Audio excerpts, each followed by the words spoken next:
mais sobre a salvação em Jesus Cristo, cada vez mais sobre a salvação somente por Cristo, Pai. É isso que pedimos, em nome de Jesus. Amém.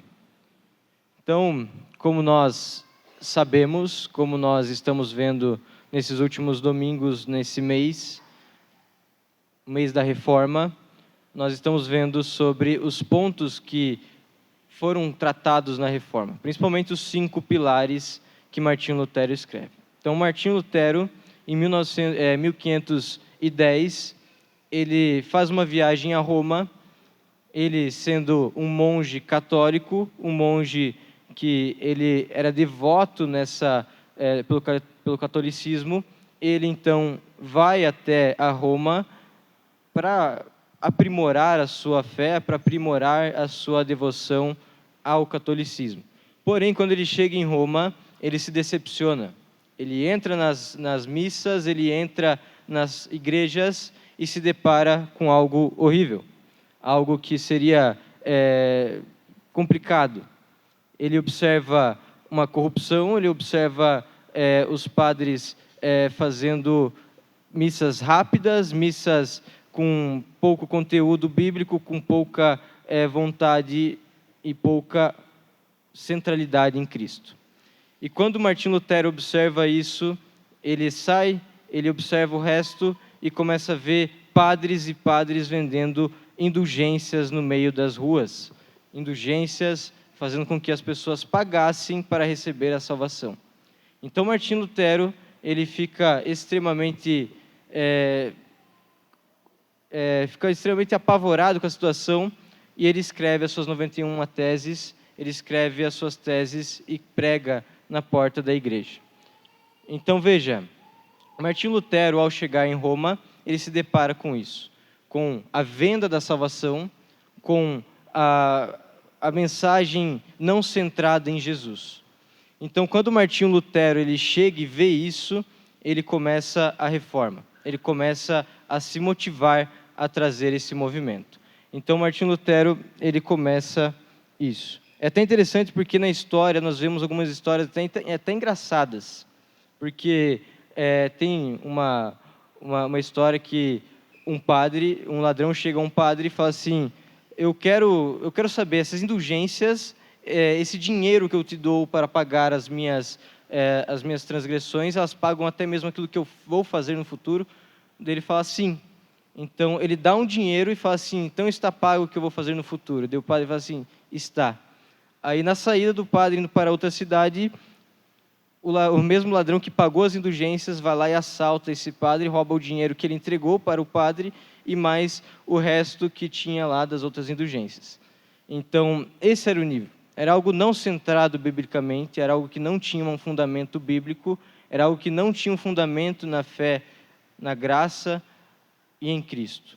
Então Martinho Lutero escreve os 5 pontos da Reforma, ele escreve as 91 teses com essa centralidade, buscando a salvação apenas na fé, apenas na palavra de Deus, apenas em Cristo. Então, é isso que nós vamos ver hoje. Então, eu vou convidar vocês a abrirem em Romanos 6, do versículo 1 ao 14.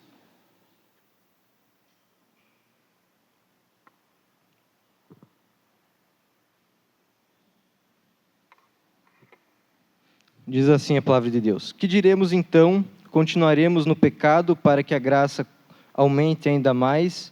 De modo nenhum.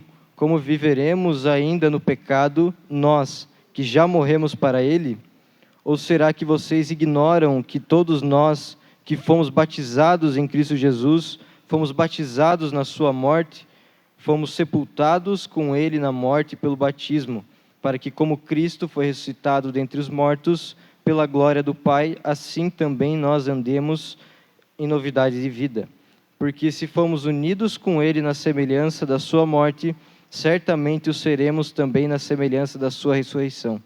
Sabendo isto, que a nossa velha natureza foi crucificada com ele, para que o corpo do pecado seja destruído e não sejamos mais escravos do pecado.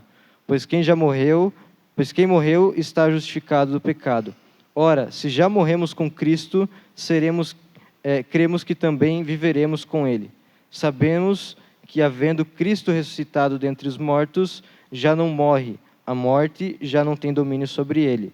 Pois quanto a ter morrido, de uma vez para sempre, morreu para o pecado, mas quanto a viver, vive para Deus. Assim também vocês considerem-se mortos para o pecado, mas vivos para Deus em Cristo Jesus. Portanto, não permitam que o pecado reine em seu corpo mortal, fazendo com que vocês obedeçam às suas paixões. Também não ofereçam os membros do corpo ao pecado, como instrumentos de injustiça, mas como pessoas que passaram da morte para a vida. Ofereçam a si mesmos a Deus e ofereçam os seus membros a Deus, como instrumento de justiça, porque o pecado não terá domínio sobre vocês, pois vocês não estão debaixo da lei, e sim da graça. Então, em primeiro lugar, nós vemos que somente em Jesus que nós temos a substituição da morte.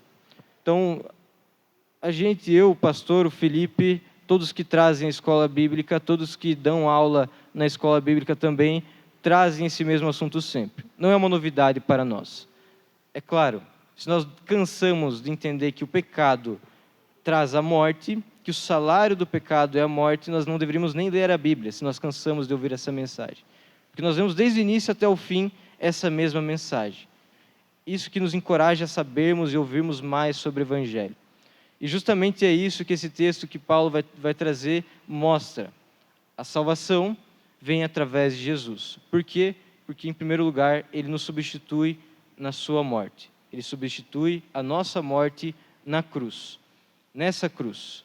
Então, é isso que Paulo está escrevendo aqui. É isso que Martinho Lutero, quando ele vai escrever esse quarto ponto, que é somente Cristo, ele fala, onde nós, tendo o salário do pecado a morte, nós merecendo a morte, nós tendo que morrer por nossas transgressões, Cristo ele vem, ele cumpre a lei, ele cumpre aquilo que nós não conseguiríamos cumprir, aí sim ele morre, e ele morre nos substituindo.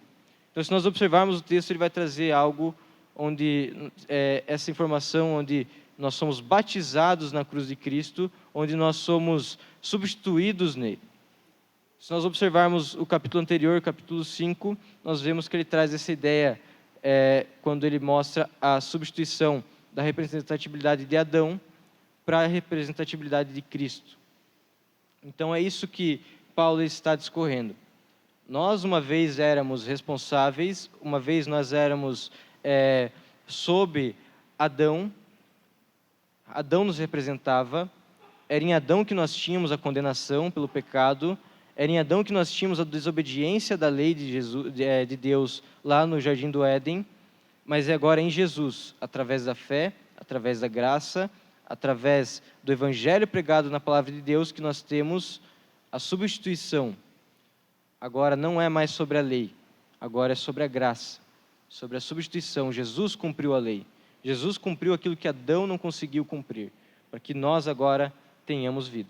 Então nós vemos isso no verso 4 ao 7, que diz assim: fomos sepultados com ele na morte pelo batismo, para que, como Cristo foi ressuscitado dentre os mortos, pela glória do Pai, assim também nós, os mortos, pela glória do Pai, eu pulei a linha, assim como nós andemos em novidade de vida.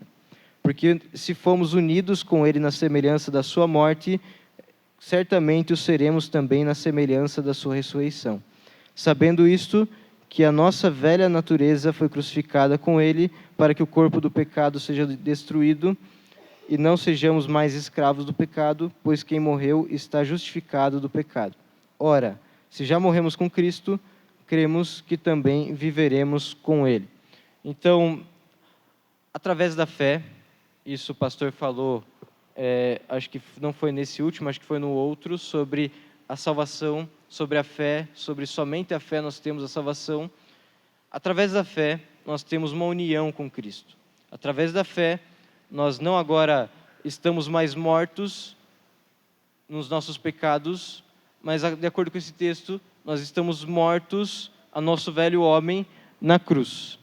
Então, essa é a ideia. Não estamos sepultados no sepulcro, não estamos sepultados num buraco a 6 palmos do chão. Não. estamos sepultados na cruz, estamos pendurados na cruz, através da fé em Jesus. Então, nós merecíamos a cruz, nós merecíamos ser malditos na cruz, nós merecíamos a morte eterna, mas Cristo, pelo seu amor, pela sua misericórdia, pela sua graça, Ele nos dá um presente, Ele nos dá uma chance de ainda sermos salvos. Como? A substituição, a salvação através desse ato, dessa obra sacrificial que é a cruz. Então Ele nos substitui na cruz. Era para nós estarmos ali, mas através da fé, nós estamos ali. Entende? Então, quando Jesus morre, através da fé, nós somos unidos na sua morte. Essa é a mensagem que Martinho Lutero, que Paulo, ao escrever a carta de Romanos, traz. Essa substituição, a salvação apenas em Cristo. Então, no verso 6, nós vemos essa mesma ideia, onde ele fala assim: sabendo isso, que a nossa velha natureza foi crucificada com ele, para que o corpo do pecado seja destruído. Quando Paulo vai trazer a ideia do corpo do pecado, ele está trazendo essa ideia de algo, o pecado é algo espiritual, é algo da nossa natureza, mas ele traz algo como se fosse um reino. O pecado, ele reina em nosso corpo, desde o nosso nascimento. Salmo 51:5. Acho que todas as vezes que eu vim pregar, eu citei esse salmo, onde nós nascemos em iniquidade e em pecado, as nossas mães nos conceberam. Essa é a ideia. Nós nascemos sobre o domínio do reino do pecado. E quando nós, pela fé em Cristo, nós somos pendurados na cruz através dessa substituição, através dessa união pela fé, esse corpo, esse reinado do pecado sobre nós, sobre o nosso corpo, sobre a nossa natureza, é destruído. Então as correntes que nos aprisionavam, que nos deixávamos escravos do pecado, agora não mais nos assolam, não mais nos prendem. Agora Jesus Cristo, Ele quebra essas correntes, Ele compra a nossa escravatura, agora Ele nos substitui na nossa morte, nossa sentença pela nossa transgressão da lei. Então é isso que é a salvação somente por Cristo. É uma substituição, é um sacrifício perfeito, único, para que todos nós que cremos, que temos a fé nele, e especificamente nele, sejamos salvos. Então continuamos no verso, se nós observarmos no verso 18, nós vemos que a continuação do verso 6 se encaixa completamente. Então, diz assim o verso 18 do capítulo 6: e uma vez libertados do pecado, foram feitos servos de justiça. Se nós observarmos o verso 6, essa continuação, essa explicação. Somos salvos em Jesus, somos libertos das correntes do pecado, somos libertos do domínio do império das trevas, para agora sermos servos de justiça. Aqueles que pregam essa mensagem, aqueles que pregam essa salvação em Jesus. Então, quando nós cremos em Cristo, tudo isso acontece. Todo esse processo onde nós somos salvos, onde nós somos libertos, onde nós agora somos redimidos e chamados para sermos servos de justiça em Jesus. Vejamos agora o verso 7, ele diz assim: pois quem morreu está justificado do pecado. Quando ele fala justificado, ele está trazendo quase essa ideia de libertos mesmo. Libertos do pecado, libertos da escravidão do pecado, libertos desse reino do pecado. Então, é isso que Paulo está mostrando. Ele está mostrando que se não fosse por Jesus, nós éramos escravos, nós éramos presos, nós éramos totalmente entregues ao pecado. Ou seja, se algum dia nós pensemos ou começamos a pensar que nós podemos ir contra a nossa natureza pecaminosa, estamos totalmente enganados. Livre-arbítrio não existe. Por quê? Livre-arbítrio é você ir contra a sua natureza. É você ir ao contrário do seu caráter. É ir você contra tudo aquilo que você é. Então, se eu sou mau, eu posso escolher o bem, de acordo com o livre-arbítrio. Mas isso não existe. O corpo do pecado, nós somos escravos do pecado, nós somos assolados por esse reino do pecado, por esse reino das trevas. Ou seja, nós nunca iríamos ir até Jesus, mas Ele, com a sua graça, vem até nós. É isso que Paulo está demonstrando com essas palavras. Ele demonstra: nós somos alcançados por Jesus, mesmo não merecendo, mesmo não sendo merecedores dessa salvação. Então, essa é a substituição. Essa é a substituição da nossa morte, que deveria ser nossa, mas é de Jesus. Jesus morre a nossa morte. Jesus nos substitui na cruz. E através da fé, essa substituição acontece. Em segundo lugar, somente em Jesus nós temos a vida. Então veja, se há uma substituição, se nós vemos que o processo onde Jesus morre, ressuscita e é exaltado, é ressurreto, é exaltado nos céus, ele nos representa de certa forma, nós devemos olhar para todo o processo da obra de Jesus como algo que irá acontecer de certo modo com nós. Então veja, ele nos substitui na nossa morte, e ele também, assim como ele ressuscitou, nós também somos ressurretos nele. É isso que o Paulo diz. Vamos ver do verso 3 a 5. Diz assim: ou será que vocês ignoraram que todos nós que fomos batizados em Cristo Jesus, fomos batizados na sua morte? Fomos sepultados com ele na morte pelo batismo, para que, como Cristo foi ressuscitado dentre os mortos pela glória do Pai, assim também nós andemos em novidade de vida. Porque se fomos unidos com ele na semelhança da sua morte, certamente o seremos também na semelhança da sua ressurreição. Então veja, se nós temos a substituição na morte, Jesus também ressuscita, para que, não para nos substituir, mas para que também nós tenhamos essa novidade de vida. Então veja, se nós somos batizados na morte de Jesus, se nós estamos crucificados na morte de Jesus, então nós estamos mortos. Não. Na ressurreição de Jesus é que acontece a parte chave da nossa fé. Se nós falamos apenas da morte, Jesus deveria ter uma estátua aqui de Jesus crucificado, mas não há. Por quê? Porque Jesus não está na cruz. Jesus ressuscitou para que agora nós tenhamos vida. Então a ressurreição de Jesus é o que nos traz a vida, é o que nos traz o vencer sobre a morte, é o que nos traz essa ideia de a morte não reinar mais. Então nós éramos escravos do pecado e nós estávamos sobre a morte.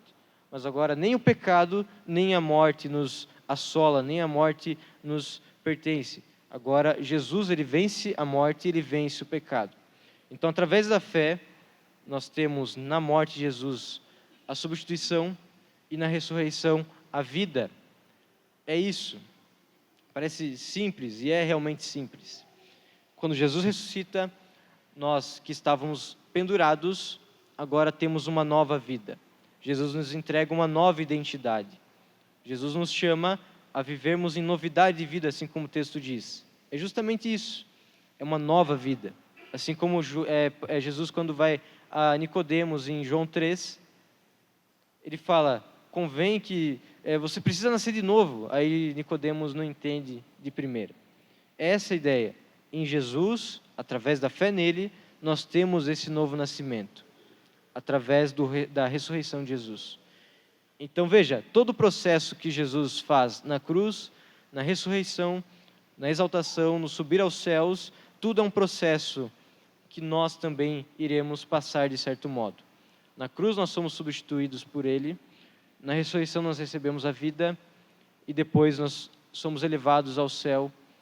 Depois da ressurreição, depois dos finais dos tempos, quando Jesus voltar, ou se nós morrermos agora, nós vamos ao céu se nós cremos nele. Essa é a ideia. Jesus nos substitui, Jesus nos representa em cada passo da sua obra. Então, isso se aplica no verso 5 de novo, que diz assim: porque se fomos unidos nele, com ele na semelhança da sua morte, certamente o seremos também na semelhança da sua ressurreição.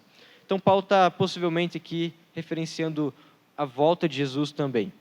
Então, assim como Jesus teve um corpo glorificado, nós também teremos um corpo livre, aí sim totalmente livre do pecado, totalmente livre daquilo que o pecado ele quebra na humanidade, ele quebra na nossa natureza, que é criados à imagem e semelhança de Deus. Nossos atributos que foram passados por Deus a nós estão quebrados, estão totalmente ofuscados pelo pecado. mas em Jesus, no final dos tempos, quando Ele vier ressuscitar os mortos, Ele vai nos levar com um corpo perfeito. Essa é a substituição, essa é o tamanho da obra de Cristo. Uma vitória excepcional, uma vitória enorme sobre o pecado, sobre as trevas, sobre o diabo, sobre a cruz, sobre a morte. Então essa é a ideia. Jesus é aquele que nos traz a vida, é aquele que nos traz a substituição da morte. Então, isso também nós vemos do verso 8 ao 11, que diz assim: ora, se já morremos com Cristo, cremos também que também viveremos com Ele. Sabemos que, havendo Cristo ressuscitado dentre os mortos, já não morre, a morte já não tem domínio sobre ele. Pois quanto a ter morrido de uma vez para sempre, morreu para o pecado, mas quanto a viver, vive para Deus. Assim também vocês considerem-se mortos para o pecado, mas vivos para Deus em Cristo Jesus. Então Jesus vence a morte. Jesus vence o diabo. Quando nós vemos em Gênesis 3,15 que Deus é aquele primeiro, é o primeiro missionário, Deus é o primeiro missionário. Então, só dando um parênteses, o que nos dá mais certeza que esse é o evangelho verdadeiro, que essas palavras que estão na Bíblia, que estão na palavra de Deus sobre Jesus é o evangelho verdadeiro, é porque aquele primeiro missionário, aquela primeira pessoa, primeiro ser que fala sobre esse evangelho é o próprio Deus.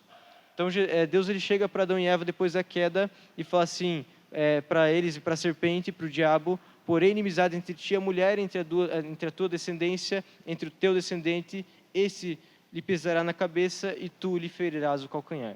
Então esse é o evangelho. Jesus na cruz pisando na cabeça da serpente, vencendo sobre a morte, vencendo sobre essa maldição que o pecado nos traz.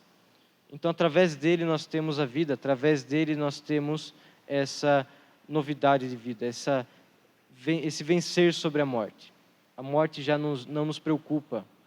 Aí sim, o que Paulo diz, né? A morte mais nos alegra agora. Porque quando nós morremos, nós vemos Jesus. Então, a morte não nos deve trazer o medo. A morte deve nos trazer a alegria de ver a Jesus. Do verso 10 e 11 ele continua dizendo assim: pois quanto a ter morrido de uma vez para sempre, morreu para o pecado, mas quanto a viver, vive para Deus. Assim também vocês considerem-se mortos para o pecado, mas vivos para Deus. Então, estamos mortos para o pecado. O pecado já não nos assedia mais. Ele não nos traz essa vontade maior de pecar, essa vontade de eu vou pecar e é isso, eu estou vivendo uma vida para o pecado, eu estou fazendo todas as minhas ações são para o meu próprio eu.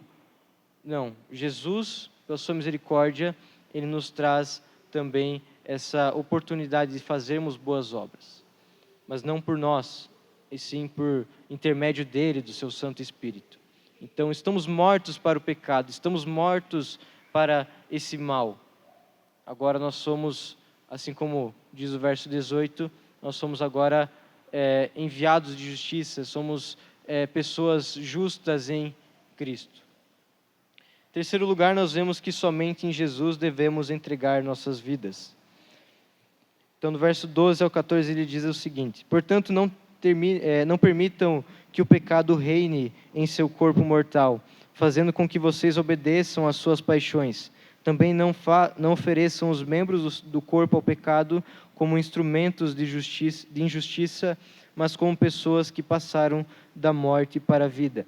Ofereçam a si mesmos a Deus e ofereçam os seus membros a Deus como instrumentos de justiça, porque o pecado não terá domínio sobre vocês, pois vocês não estão debaixo da lei e sim da graça. Então, com o reino do pecado sendo vencido na cruz, agora nós não podemos mais viver uma vida para aquele que está pendurado na cruz. Lembra? Somos substituídos em Jesus. Então, nosso velho homem está na cruz. Nosso velho homem, aquele que buscava apenas o pecado, aquele que buscava apenas o mal.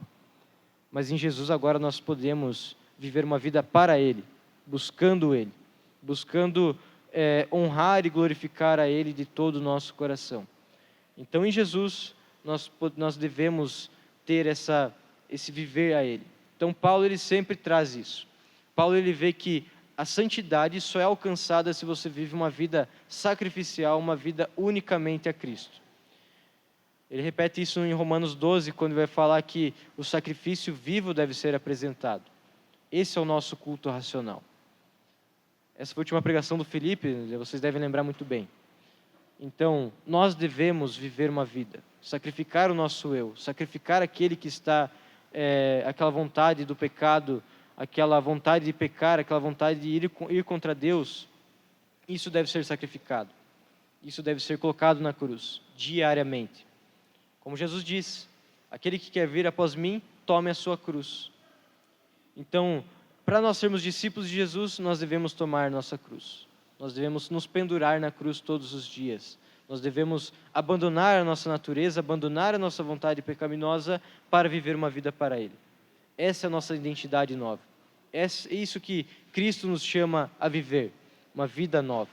Uma vida onde nós buscamos apenas Ele e nada mais. Então, no verso 14, ele termina dizendo: porque o pecado não terá domínio sobre vocês, pois vocês não estão debaixo da lei e sim da graça. A lei, nós sabemos que aquele que cumpre a lei não necessariamente precisa ser salvo, porque não há do que ser salvo, não há pecado nessa pessoa.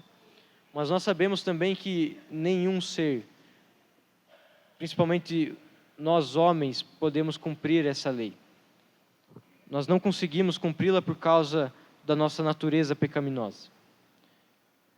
Apenas em Cristo, Ele cumpre a lei e através da fé essa substituição acontece. Eu não preciso mais cumprir a lei.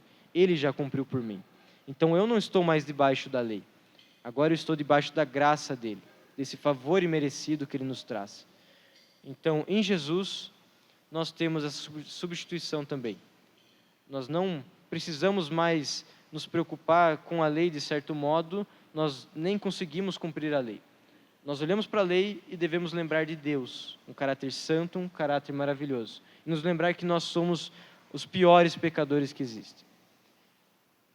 E através da graça nós somos salvos, não através da lei. Não através das boas obras, não através de qualquer outra coisa que eu faça. Posso chegar na frente de Deus e falar: me traga papéis, me traga canetas, eu vou escrever tudo que eu fiz de bom. Impossível. Você vai escrever no inferno as coisas boas que você fez. Você vai escrever no inferno aquilo que você possivelmente fez de bom. Não há como você escrever aquilo que você fez de bom, aquilo que você possivelmente praticou de bom na frente de Deus. Não. Ele vai olhar assim: você tem Jesus? Sim. Então pode entrar. Se você falar assim, não, aí ele fala: nem te conheço. Então essa é a salvação. Como o próprio pastor disse no início, na abertura, Jesus é o único caminho, a verdade e a vida. Ninguém vem ao Pai senão por Ele. Ele é o único caminho. As pessoas podem dizer: mas eu creio em Deus. Eu sei que Deus existe. Teve um homem também que cria que Deus existia. Ele falava assim: Deus é um só. Deus é apenas um. Aí você pedia: como é o Deus que você acredita? Ele é a natureza.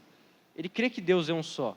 Mas ele crê que a natureza, o mover natural das coisas é Deus. Isso não salva. Ou você pode até mesmo crer no Deus das Escrituras, mas não crer em Jesus. Você pode crer no Velho Testamento, assim como o judaísmo faz, mas não é crer em Jesus. Como Jesus disse no próprio texto que o pastor leu no início: se você vê o Pai, você vê a mim. Se você vê a mim, você vê o Pai. Então, se você vê o Deus do Antigo Testamento, mas não vê Jesus, você está errado. Então, vejam, a salvação é unicamente por Jesus. Não importa se eu creio que Deus é um só. Se eu creio que Deus é um só e ainda falo que sou salvo, eu sou pior que um demônio. É o que Tiago diz. Na carta de Tiago, nós vemos que ele fala assim: crês que Deus é um só, fazes bem, até os demônios creem e tremem. Só que a diferença entre aquele que fala que crê em Deus e é salvo e os demônios é que os demônios sabem que perderam, os demônios sabem que o inferno foi criado justamente para eles. E nós, com a nossa arrogância, falamos: eu creio em Deus e sou salvo. Não, você deve crer em Jesus. A obra de Jesus é que nos salva. Deus existe. Alguém pode falar que Deus existe, mas se você não crê na obra substitutiva de Jesus, rapaz, está lascado. Então, é justamente isso. Se eu falo assim, eu carrego o logo da igreja presbiteriana no peito, isso não nos salva. Então, o que nos salva é a palavra de Deus, é essa obra sacrificial de Jesus, é você ter Jesus no coração, é você crer nessa obra justificativa de Jesus, onde Ele nos substitui, Ele ressuscita para nos dar a vida, e Ele nos dá a certeza de que Ele tem algo preparado para nós, uma morada preparada a nós. Então, quando Martinho Lutero escreve essas teses, quando Martinho Lutero escreve esses 5 pilares, ele está dizendo isso. Quando Paulo escreve a palavra de Deus aqui, mostrando em Romanos essa ideia onde Jesus nos substitui, Ele nos dá a vida através da sua ressurreição, e Ele nos dá a oportunidade de vivermos uma vida a Ele, uma vida glorificando e honrando a Ele. Isso sim é salvação. Não há outra salvação além disso. Você crer que Ele nos substitui, que Ele nos dá a vida, e que nele nós temos uma vida nova, uma vida buscando a Ele.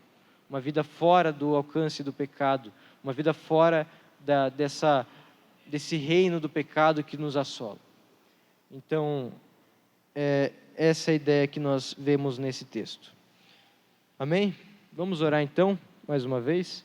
Querido Deus eterno Pai, te louvamos, ó Deus, por mais esse estudo, ó Pai, onde o Senhor nos traz essa maravilha, ó Pai, que é a salvação em Jesus, esse evangelho que nos traz a salvação, esse evangelho que nos emociona, ó Pai, só de observar essa complexidade, ó Pai, onde o Senhor tem um plano maravilhoso, ó Pai, mesmo nós não merecendo. O Senhor nos traz a salvação de uma forma maravilhosa em Jesus, onde Ele morre, Ele é humilhado, Ele é totalmente tornado maldito na cruz, para que nós tenhamos a vida. Mas Ele também ressuscita, para que aí sim nós tenhamos a vida eterna, nós tenhamos a certeza da nossa salvação. Abençoe cada um aqui, Pai, cada família aqui representada, Pai, que a gente possa estar cada vez mais relembrando dessa salvação em Jesus. Dessa salvação unicamente e exclusivamente pela fé em Jesus. É isso que pedimos, ó Pai, em nome de Jesus. Amém.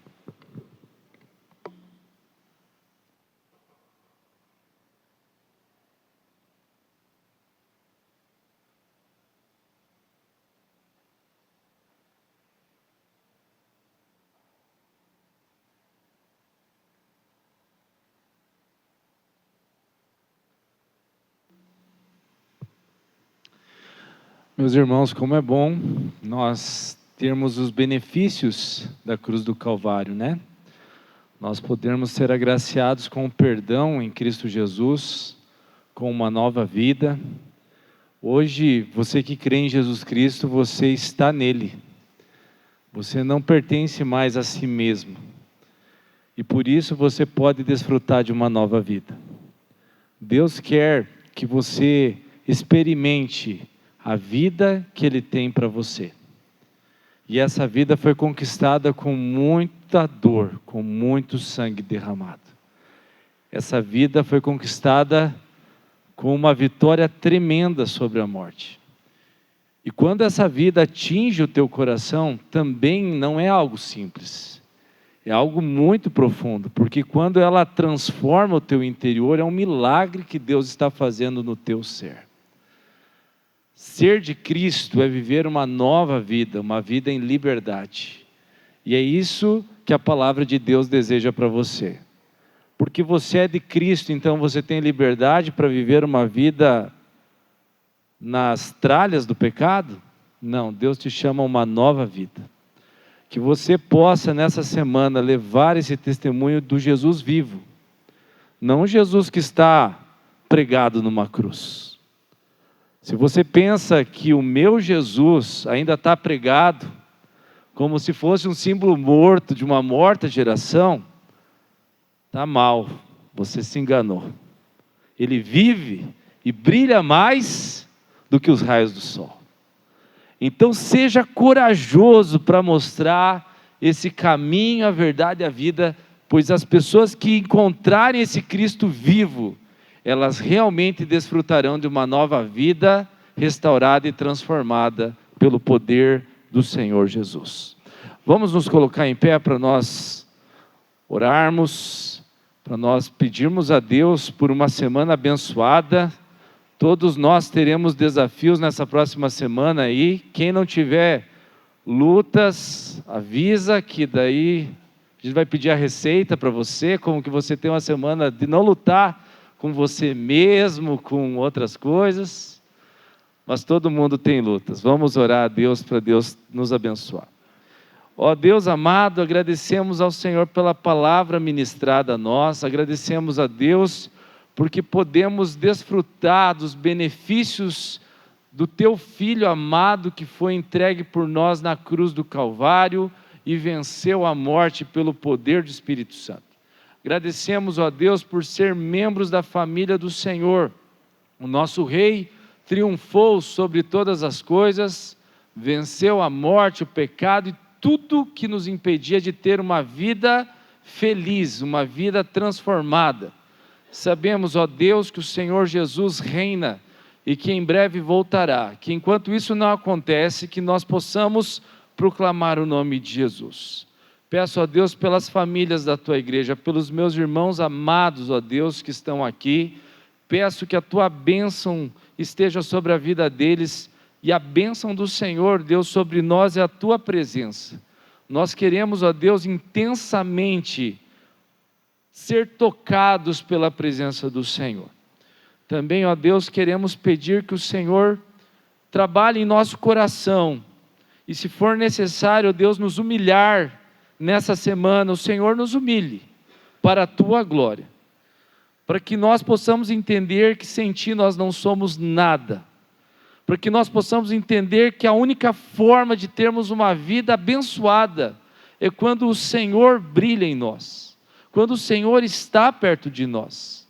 Nem o dinheiro, nem os bens, nem uma semana abençoada de resultados no trabalho se compara ao benefício de sermos amigos do Senhor, de sermos Teus filhos, de estarmos do Teu lado. Abençoa-nos, ó Deus, em nome de Jesus, para que a gente possa ter os olhos limpos de todos os maus desígnios desse mundo, para que nós possamos, ó Deus, ver o Senhor acima de todas as coisas. Cuida, Senhor, dessa igreja.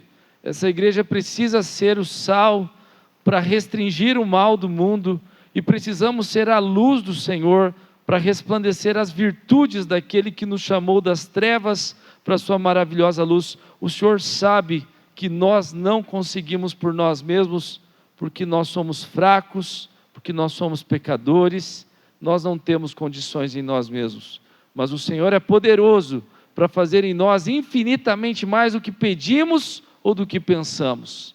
Venha sobre nós o Teu reino, e faz em nós a Tua vontade, Senhor. Em nome de Jesus, amém. Que a graça do Senhor Jesus, o amor do nosso Deus o Pai, o consolo, a direção, o cuidado e o amor do Espírito Santo seja sobre todos vós. Amém, amém e amém. Irmãos, chegou a hora dos avisos, pode se assentar. Vou pedir para o Lucas vir à frente e trazer o aviso das pizzas, fazendo um favor aqui, Lucas, você passa esse aviso para nós?